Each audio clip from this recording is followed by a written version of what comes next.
Hello, Oracles. All right, so today we're going to discuss where the bottom is for TSLA, Tesla stock. Now, of course, I don't know for sure. Nobody knows for sure where the bottom is going to be. So today is just going to be my best guess as to where I think it's going to be and when I think it's going to be that we actually reach that bottom. Now, this goes back to the whole point when I've been discussing how I've kind of shifted my focus away from Tesla into dividend paying stocks in some places that I can get some cash flow generation coming in, because this is the scenario that I do feel is going to play out. And the timing of it allows me to have more cash flow coming in to be able to purchase more Tesla stock. I'm still very bullish on the company long term. I think it's going to be the best company within the next 5 to 10 years. But I think in the near term, we're going to get some even better buying opportunities than we even have right now.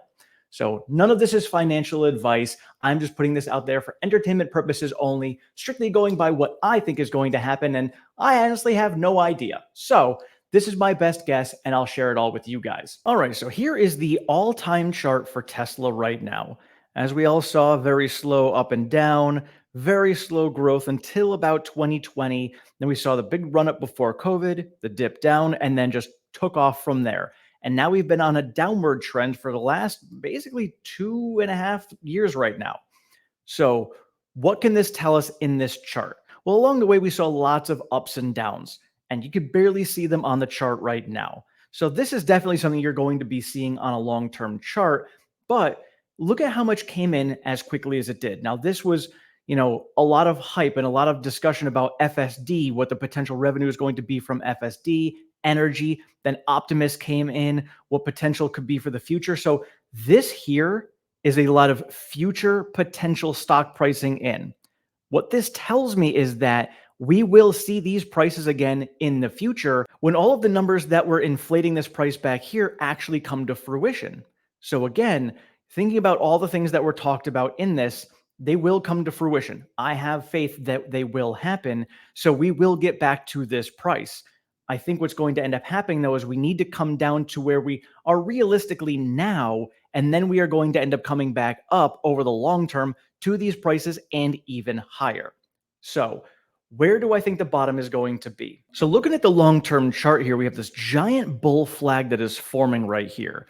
So this indicates that there could be some bit lower to go on this. Now we do still have a gap down at 146, and that is a very important support line that we could be hitting. So we come down, fill that gap, then the question is going to be, do we continue down further, or do we bounce off of that and hold that as a support? It isn't really a strong support, even though it is a gap. The next real strong support that we have is down at this $100 level.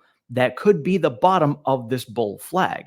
So for me, I'm looking at two very important lines. One, again, going back to the gaps, the gap at 146 to me is extremely important. I do think we're going to end up filling that gap. Then the next question is going to be, do we bounce and come up and then start building up from there?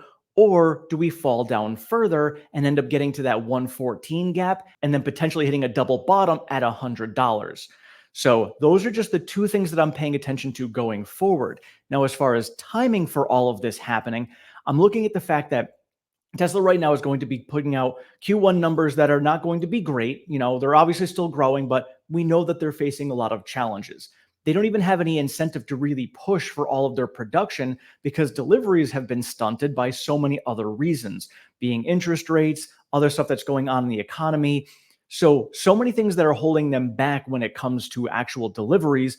They're intentionally slowing down production because why produce so many more vehicles that you can't sell? Anyway, I think it's a smart decision that they're making, but that's still the reality of where we're at right now. With the Fed coming out and the indications that we're getting from all the economic data stating that we're most likely going to be getting higher interest rates for a longer period of time. And we've gone from a potential of 7 rate cuts this year to 5 to 4. Now we're kind of at 3. We might only get 1 rate cut. We might get a rate cut in July and then a pause. And they might just do a rate cut in July and then nothing again until perhaps after the election, maybe in December. So many things still left to play out, but because of the fact that the economy is still strong at the moment, there's no reason for the Fed to cut the rates right now. If they cut the rates right now, that could incentivize a second wave of inflation coming, and they really do not want to do that. So they're trying to stay on top of this. That's just going to make it harder for Tesla in the near term. Now, again, we've got Cybertruck, which is still ramping. Now, that's awesome that it's ramping, but early stages of a ramp we know are extremely expensive and cost intensive. So that is going to be bringing even lower numbers in for Tesla when it comes to their margins because we haven't hit economies of scale for the Cybertruck yet. Then coming to the end of this year, we're going to be looking at Giga Mexico getting built, maybe Giga India getting announced and having those costs getting worked in. Then we know that in 2025, they're going to start putting out the compact car. Again, I think this is absolutely amazing. They're going to be putting out this high volume vehicle. But again, early stages of the ramp, even for a vehicle like that, are going to be cost intensive. So it's going to keep margins even lower. So I think the challenges Tesla are going to face over the next 2 years are going to suppress the stock price. We also don't really have FSD in fruition fully yet. Yes, FSD 12 is awesome. We know FSD 13 is going to be even better, but it's not at a place right now where it's actual full autonomy for people to use on a regular basis. Sure, we have some revenue generation coming in from it, but we don't really have all of this revenue coming in like it's an actual robo-taxi. That's not going to come to reality until probably 2026 at the absolute earliest.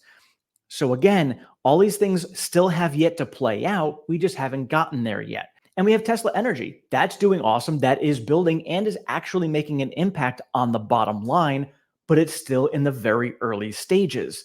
So that's why to me, we see Wall Street valuing Tesla much more like an automotive maker, which we have discussed in the past. Automotive makers will get a PE between maybe 10 and 20. It's not really all that high. And yes, we know that Tesla is going to be much more than that in the future. However, right now, that is not more than that. And we're seeing the numbers showing that Tesla's growth isn't a huge growth company. They're not really putting up high numbers, especially with a year-over-year number coming in the single-digit percent, maybe negative. That's not really all that great. That is not something that you want to be assigning a high PE to when it's a company that is showing very minimal or negative growth. It's just not what you do. So we're going to see that compression continue to come in. Again, going back to the point that I think we're going to get past this. This is just going to be a near-term challenge for Tesla, leading to great buying opportunities. This is why I have my dividend portfolio generating cash for me as much as I can, because I do think that we're going to see the timing of this play out sometime end of this year to hit that bottom. So we may get some bumps here and there along the way, kind of kick us up a little bit, but I don't think they're going to be sustained. Similar to what we have been seeing over the last couple of years, it's been a very long and drawn out dead cat bounce where we go up to 280, then up to 260, then up to 240. And now we just keep on falling down further and further with little bounces along the way. I think we're going to continue to see that until the end of this year. Now, I think we're going to see an entire market broadening, which we've been seeing starting already with all these mega cap stocks that have really run over the last year, starting to sell off a little bit and spread the love across the way. Tesla's getting a little bit of that love, but I think that they're still getting lumped in with the mega caps and they're still going to get compressed. Then once I think all of that happens, we'll see a little bit of a run up into the summer going into the election. Now, I think sometime around September, we're going to see the typical sell-off when it comes to election time. Happens every single time we get to election time. There's the uncertainty going into the elections. We get a big sell-off for about a month and a half before it because people don't know what the candidate's going to be. I think we're going to end up getting a very similar scenario going into this one, and that's going to finalize the compression for Tesla. Now, this is all assuming that the economy is going to continue the way it's going and the Fed is going to be doing one, maybe two rate cuts this year, and we're going to kind of just see a slower growing stock market overall. Typically, election years are good years for the stock market. So while we may see a bunch of ups and downs, typically we do end up seeing the stock market ending higher than we'd started the year. So we may see that big pullback coming for election time, then post-election see a nice run into the end of the year, similar to what we saw in 2023. That could play out very much as well. And at that point, if that's how it's going to play out, we could see Tesla getting a lion's share of that and really get some big buying pressure coming in to finish the year off strong. That's the way I'm looking at it, especially if we're going to see Tesla down around the 100 level, if it gets that low. But I think we're only going to get that low if we end up getting into a dire economic situation where we start hearing recession talks coming out. that's when I think we might hit the $100 level.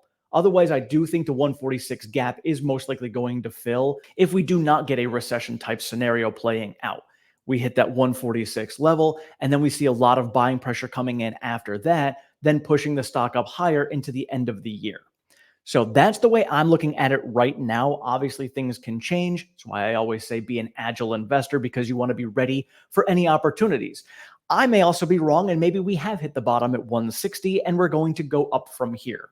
So this is just what my prediction is going to be. This is how I'm playing it out. I do still hold Tesla in my portfolio, but I have spread out a lot of that money into other plays currently and will be buying back in later. So I still have a bunch of it in my IRA, still have some in my main account, and I'll be buying back in more.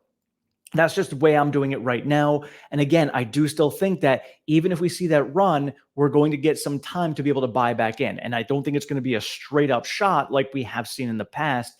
We may go up, pull back, go up, pull back.